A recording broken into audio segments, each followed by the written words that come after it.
Amigos, bienvenidos a nuestro penúltimo programa de la primera temporada de Jarpazo. Recuerden que estamos preparando ya nuestro regreso en la segunda temporada con más temas escatológicos. Y antes que nada queremos darle también la bienvenida a todos los amigos que nos están mirando a través de Cable Más y a través de otros medios sociales, redes sociales de comunicación. Y bueno, queremos lanzar un saludo a nuestro amigo Jan Borja Castillo desde Palmira, Colombia, que es fiel seguidor del programa Jarpazo. Eres maestro de escuela dominical y como muchos de ustedes también son fieles seguidores del programa Jarpazo. Recuerden que estamos hablando de Mateo capítulo 24. En estos últimos 4 programas nos vamos a dedicar al capítulo 24 de San Mateo y ya habíamos dado prácticamente estándares hermenéuticos sobre cómo interpretar Mateo capítulo 24. Hablamos de un panorama general del libro de Mateo enfocado a los judíos. También hablamos del análisis del texto anterior, desde los capítulos 22, 23 de Mateo, hasta el texto posterior en el capítulo 25, algo muy interesante, y cómo todo está enfocado al pueblo de Israel, y que la iglesia prácticamente no está figurando. Y sin embargo, hoy vamos a hablar de la distinción entre aplicación de un pasaje y su verdadera interpretación, porque se le puede dar ciertas aplicaciones al capítulo y no podemos estar en contra de eso. Luego, por ejemplo, cuando se habla de la parábola de las 10 vírgenes, podríamos aplicarlo a la iglesia con propiedad, pero su interpretación, estrictamente hablando, se refiere al pueblo de Israel, y la iglesia aparece como aparecen en los textos más cercanos al original, junto con el esposo. Cuando se habla de la venida del esposo, siempre viene con la esposa, y ahí es donde aparece la iglesia en la parábola de las 10 vírgenes. Y ahora vamos a entrar en este punto 4 de la hermenéutica, que nos refiere a continuación, que es la aplicación. Por ejemplo, se le puede dar una aplicación al texto del capítulo 24. En este diagrama aparecen los versículos mencionados y cada uno de los elementos que de alguna forma son señales, entendidos como señales para el tiempo del fin. Por ejemplo, en los versículos 4 y 5 se presenta la primera señal, que dice: yo soy el Cristo y a muchos engañarán. El versículo 6 habla de guerra y rumores de guerras. El versículo 7 habla de nación contra nación, reino contra reino. El versículo 8 habla de pestes, hambres, terremotos en diferentes lugares a la vez. Ya a partir de los versículos 9 en adelante se habla de la abominación desoladora, de la tribulación, de falsos cristos, falsos profetas, del evangelio del reino predicado y finalmente la segunda venida. En una aplicación podríamos hacer mención de que estos pasajes pueden aplicarse estrictamente al tiempo del fin. Recuerden que cuando se habla en esos pasajes del fin, no se refiere al fin del mundo como se presentan en las películas de Hollywood, sino que aquí el término fin del mundo se refiere al fin de la edad, especialmente al periodo que está contenido entre la primera y la segunda venida, los postreros días. Pero el fin de los postreros días puede referirse a los últimos acontecimientos ya cercanos a la venida de Cristo, y es una aplicación desde luego válida. Otros más dividen estos pasajes presentando una diferencia en que el capítulo 24, a partir del versículo 9 al 27, puede hacer referencia a lo sucedido en el año 70, y que los versículos 4 al 8 son estrictamente señales para el tiempo del fin. Bueno, sin embargo, también puede haber otra aplicación, que estas señales simplemente iban a ser acontecimientos que iban a pasar desde la ascensión de Cristo con su primera venida hasta la segunda venida, y que durante todo ese periodo de tiempo simplemente lo que iba a pasar, como lo presenta en esta gráfica, iba a ir en aumento. Y en este sentido, cuando llegue el final del último tiempo, las señales todas se iban a amontonar en el tiempo llamado la gran tribulación. Esto es algo muy interesante. Algunos otros más pueden aplicarlo en dos maneras, que estas señales hablan de dos tiempos. Uno, que mencionan aunque en una forma muy leve, lo que se llama la caída de Jerusalén del año 70. Y en esta gráfica presentamos las dos montañas, pero que también en la otra montaña puede referirse al retorno de Cristo y a la gran tribulación, y que todas estas señales juntas iban a verse de manera parcial en el año 70 y de manera de un cumplimiento total en los días de la gran tribulación y el retorno de Cristo. Es decir, que se refiere a dos grandes crisis en la vista, de los cuales han pasado durante estos 2000 años. El primero, el del año 70, es un pálido reflejo de lo que será la gran tribulación en el futuro. Y bueno, puede darse también esas aplicaciones a estos pasajes, los cuales vamos a estar considerando con más detalle en nuestro próximo programa. Pero por ahora, vale decir que tengamos un panorama general de este capítulo 24 de Mateo. En imagen encontramos una gráfica del Sermón del Monte, que fue dado prácticamente en el año 32.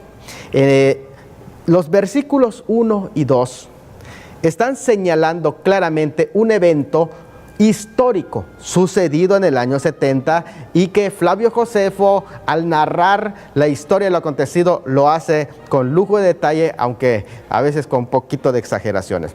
Y este versículo 1 y 2 fue declarado por el Señor Jesucristo al pie de los edificios del templo, y en presencia del Señor Jesucristo estaban los grandes cimientos del templo, que eran rocas enormes. Algunas de esas rocas medían hasta 8 metros de largo y por unos 2,5 metros de ancho, de una manera tan impresionante que parecía que nadie podía derribar estas rocas, que fueron sacadas precisamente a un lado del templo. En los versículos 3 al 28 son narrados desde otro lugar, donde sentado en el Monte de los Olivos, aunque de lejos se podría ver el templo, pero el lugar en donde fue narrado fue el Monte de los Olivos enfrente del templo, lo cual nos lleva a recordar la profecía de Zacarías 14, donde dice que estaba de pie en el Monte de los Olivos. Vamos a un corte y continuamos cuando regresemos con más sobre Mateo capítulo 24.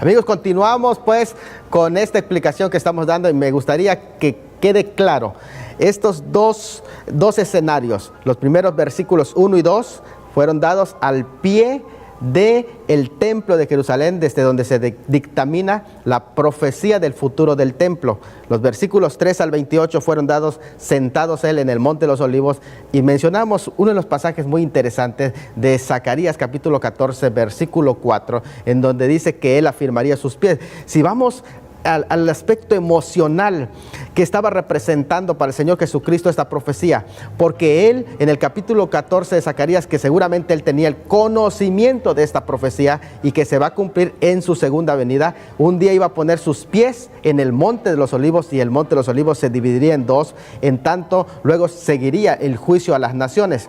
Y en ese contexto y en su mente, el Señor Jesucristo, mirando hacia el futuro con ojos de la profecía, podía mirar el futuro que le esperaba a la nación de Israel, y desde ese momento que podríamos decir psicológicamente emocional para el Señor, mirando hacia el futuro, él puede hacer estas predicciones del tiempo del fin, de tal manera que estando de pie en el Monte de los Olivos y ahora sentado en el Monte de los Olivos, podría entender que se trata de un momento significativo, y puede ver su regreso glorioso en ese momento que está narrando estas predicciones. Vamos a entrar entonces en los versículos 1 y 2 que hablan de lo sucedido en el año 70 con respecto a los edificios del templo, y que fue dado precisamente enfrente de los edificios del templo.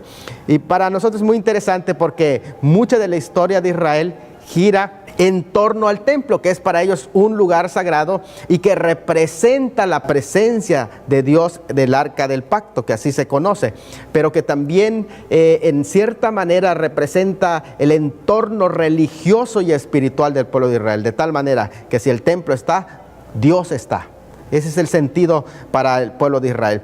Así que nos interesa mucho el tema del templo. Un templo que la construcción del primer templo que comenzó 4 años después de la muerte de David, y según Primero de Reyes 6:1, y específicamente en donde ahora el Señor está narrando su profecía, que es en el monte Moria. Según Génesis 21:14, han sucedido varias historias interesantes, desde el ofrecimiento del hijo de Abraham hasta la elección de ese lugar por medio de David, comprádoselo al jebuseo Arauna, que es una historia muy interesante y que céntricamente dividía la tribu de Benjamín y la tribu de Judá, los cuales representaban el reino del norte y el reino del sur. Por lo tanto, el templo constituía un factor de unidad para las 12 tribus. Bueno, el plano de ese templo fue dado directamente por Dios. Los cimientos de ese templo fueron puestos por el rey Salomón en 1011 antes de Cristo, y duró su obra de construcción, recuerden, 7 años y 6 meses. La puerta miraba hacia el monte de los olivos, la puerta de ese templo. Eso es algo muy interesante. Conservó el templo su esplendor por solamente 33 años, pues fue saqueado por Sisac, rey de Egipto, según de Crónicas 12:9. Después hubo otras que se le llaman profanaciones y saqueos del templo a manos de Azazel, Teglasar, Falasar, Senaquerib y otros más. Luego, aún para rematar la destrucción del templo, hubo 3 invasiones babilónicas que pusieron fin al templo.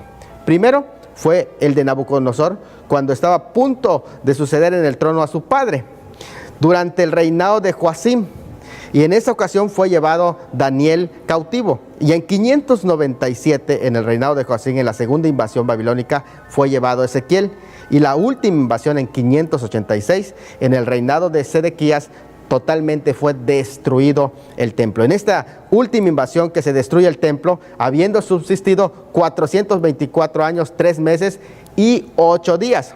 A partir de la destrucción del templo, comienza lo que en la profecía se le conoce como los 70 años de cautiverio, y lo que el Señor Jesucristo más tarde llamaría el tiempo de los gentiles, cuando fue destruido el templo. En la última invasión del cual hablamos, prácticamente comienza el exilio propiamente dicho. En imagen aparece un calendario. ¿Qué tiene que ver en este momento que estamos narrando el templo, el calendario? Tenemos encerrado un mes, el 9 de Ab. ¿Qué sucede en el verano? El 9 de Ab.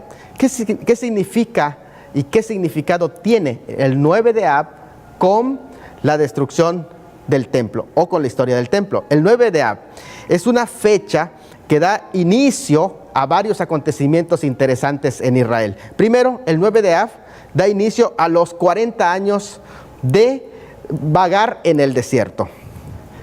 Sucede la invasión de Nabucodonosor. Es la destrucción de Tito en el año 70, el 9 de Av. El 9 de Av, por ejemplo, sucedió la Inquisición contra los judíos en la península ibérica. El 9 de Av se hace el edicto de expulsión de los judíos en Inglaterra. El 9 de Av es el día en que inicia el holocausto con Hitler. Así que el 9 de Av para los judíos es un tiempo de duelo. Esa fecha es mencionada en 2 de Reyes 25:8 y Jeremías 52:12, en el que, según los eruditos, durante 3 días fue sitiado el templo, y los invasores del templo llegaron, dañaron durante el 7, el 8 y finalmente el 9 de Av, destruyeron el templo. Entonces estamos hablando de que la fecha 9 de Av es un tiempo que ellos conocen como el día del duelo, porque fue primero destruido el templo por medio de Nabucodonosor, y ahora en el año 70 Tito destruiría el 9 de Av. Es una fecha para ellos simbólica. Ahora, esta fecha, el cual narra Flavio Josefo, la forma en que fue la destrucción del templo y que el Señor Jesucristo había predicho, y en la imagen podemos ver cómo algunos elementos que tenían oro dentro del templo fueron quemados y que fueron catalizadores para destruir este templo. Cuando regresemos vamos a hablar un poco más sobre la destrucción de este templo en el año 70.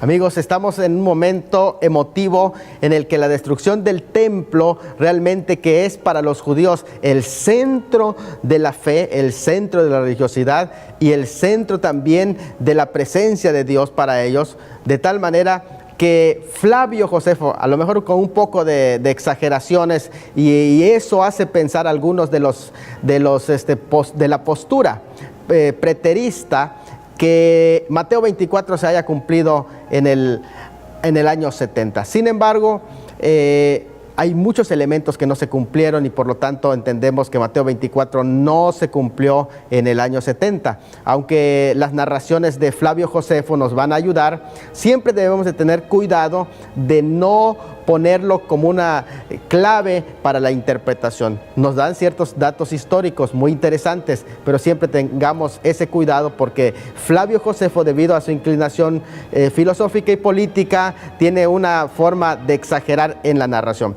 Hay algún dato en el que se dice que los soldados realmente no tenían la intención de destruir el templo, pero que por allá una flecha de la casualidad incendiada entró en el templo, y con la imagen que estamos mirando en pantalla vemos cómo agarran fuego las cortinas, se incendia el templo, y todas esas imágenes que vemos de oro que contiene el templo fueron derritidas de tal manera por el fuego que llegaron a impregnarse en las rocas, y cuando los romanos vieron eso entraron y para sacar el oro fueron quitando las piedras sobre piedra, y se cumple literalmente lo que el Señor dijo: no quedará piedra sobre piedra que no sea derribada. Ahora me gustaría poner imagen sobre lo que es el templo. Esta imagen, que es tomada de los directores del Instituto del Templo, nos muestra cómo y dónde un espacio en el que fueron tomados esas rocas. La destrucción narrada por Flavio Josefo, según, cayeron 1 millón de judíos en menos de 24 horas. Algunos sí dicen que es una cifra muy exagerada, pero solo quedó lo que se llama el muro de los lamentos, o el muro de las lamentaciones, porque lo que se hace en ese muro es que se lee el libro de las lamentaciones, el único espacio que quedó. Si ustedes notan dentro de este cuadro, vamos a ubicar bien en dónde se encontraba el Señor Jesucristo y cómo fue exactamente la destrucción de este templo. Flavio Josefo dice que en la calle de piedra de las canteras de Salomón, que es el espacio que vemos en donde se encuentra ubicada la cruz, ese espacio fue el lugar donde fueron sacadas las rocas talladas que sirvieron como bases para establecer los fundamentos del templo que construyó Herodes. También es llamado el Monte de las Calaveras. Es el mismo lugar que fue el lugar donde se levantó la cruz. Josefo dice que en ese espacio que estamos viendo en pantalla colocaron a 2,000 judíos en espera de cruces, porque se habían llenado las cruces completamente de toda la invasión que hubo en el año 70 y la masacre que el pueblo lloró ese 9 de Av. El monte Moria, que está justo delante del monte de Sión, que estamos mirando, en donde el Señor se encontraba, y entre ambos, entre el monte de Sión y el monte Moria, se forma la explanada del templo de Jerusalén, juntamente en una de las laderas del monte Moria, en donde está el Calvario o el Gólgota. Calvario o Gólgota es el nombre dado al monte o la colina que está en las afueras de Jerusalén, de donde proviene, donde fue el sitio de la crucifixión de Jesús. Su nombre se origina de la forma de la roca que tenía formas de calavera en una de las laderas que encontramos ahí. Ni más ni menos es el lugar donde el Señor Jesucristo fue crucificado, y que se explicaría posteriormente cómo su sangre, según vemos en un artefacto que es el Arca del Pacto, según la teoría, se encuentra justamente debajo colocado debajo de la cruz y que justamente con el terremoto la sangre de Cristo llegó a tocar el arca del pacto en el escondite, según se dice en los libros de Macabeo, ahí fue llevado el arca del pacto. Bueno, si nos damos cuenta, entonces, estamos hablando del Señor Jesucristo en Mateo 24, 1 a 2. Vamos a leer, entonces, este pasaje fue dado en el año 32 y en el año 70 se cumpliría esta porción. Cuando Jesús salió del templo y se iba, se acercaron sus discípulos para mostrarle los edificios del templo. Respondiendo él les dijo: ¿veis todo esto? De cierto os digo que no quedará aquí piedra sobre piedra que no sea derribada. Entonces el discurso del Olivete fue pronunciado 2 días antes de la muerte de Cristo, luego del discurso de los ayes de los fariseos del que hablamos en el programa anterior, y al anuncio de la ceguera judicial de Israel. En Mateo 24 se da un discurso a los discípulos, todavía considerados ellos como judíos, pero dirigido a la nación entera, para el tiempo que se cumpliría entre el no me veréis, según Juan 16, 20, verán al Hijo del Hombre, según Mateo 24, 30. Bueno, según los eruditos, dicen que Mateo no describe la destrucción del año 70 con todo lujo de detalle, como lo hace claramente Lucas o Marcos, sino que se traslada directamente a la tribulación, al tiempo del juicio del periodo de la gran tribulación. Mateo se centra en describir el establecimiento del reino mesiánico con relación al programa para Israel. Eso debe quedar muy claro. Por eso es que no se menciona ahí la iglesia ni el arrebatamiento de la iglesia. Mateo 24, 4 al 8, por ejemplo, describe la primera mitad de la tribulación, la cual coincide exactamente como lo vimos en programas anteriores con Apocalipsis capítulo 6. Mateo 24, 9 al 26 describe la segunda mitad de este periodo de la gran tribulación, lo cual vamos a ver en nuestro próximo programa. Por tanto, Mateo 24 es un resumen del Señor Jesucristo sobre el periodo de la gran tribulación. Así que Jesús describe claramente la destrucción del año 70, pero va más allá de la fecha y se traslada al periodo de la gran tribulación y su regreso personal. Su razón es que tiene en mente su audiencia que lo está escuchando en ese momento, pero también piensa en nosotros que somos la audiencia que hoy estaría leyendo Mateo capítulo 24. Claro, ¿hay paralelos entre el año 70 y el fin de la edad? Claro que sí. ¿Se asemejan en qué? Jerusalén, así como en el año 70 fue rodeado, también será rodeada. La abominación desoladora, templo destruido y persecución judía. Pero todavía no se ha cumplido en su totalidad. Amigos, hemos llegado al final de nuestro programa. Este es el penúltimo programa. Recuerden que ya la primera temporada está por terminar, pero estamos preparando para la segunda temporada. No se lo pierdan, síganos viendo a través de las redes sociales y también por Cable Más. Que Dios los bendiga. Es un gusto haber estado con ustedes. Su amigo Salomón de la Cruz Tuyup.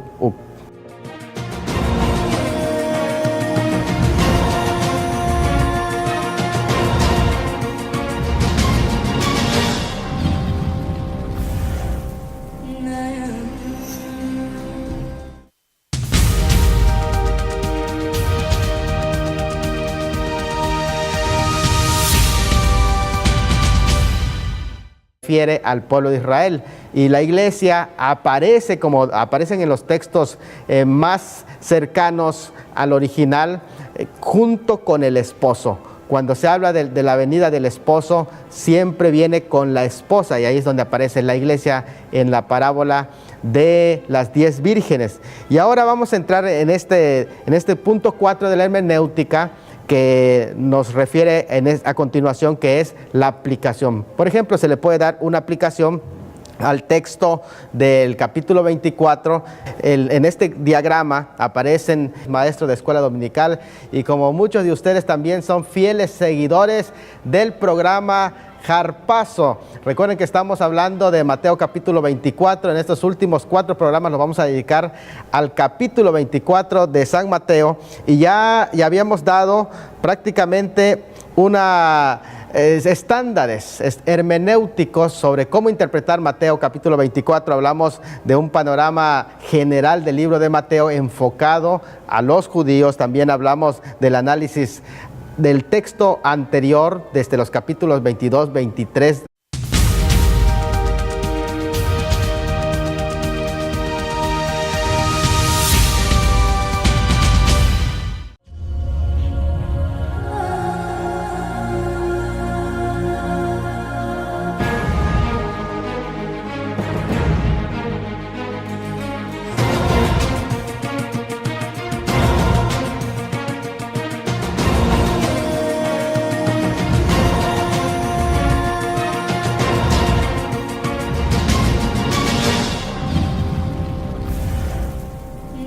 de Mateo hasta el texto posterior en el capítulo 25, algo muy interesante, y cómo todo está enfocado al pueblo de Israel y que la iglesia prácticamente no está figurando. Y sin embargo, hoy vamos a hablar de la distinción entre aplicación de un pasaje y su verdadera interpretación, porque se le puede dar ciertas aplicaciones al capítulo y no podemos estar en contra de eso. Luego, por ejemplo, cuando se habla de la parábola de las 10 vírgenes, podríamos aplicarlo a la iglesia con propiedad, pero su interpretación, estrictamente hablando, se refiere.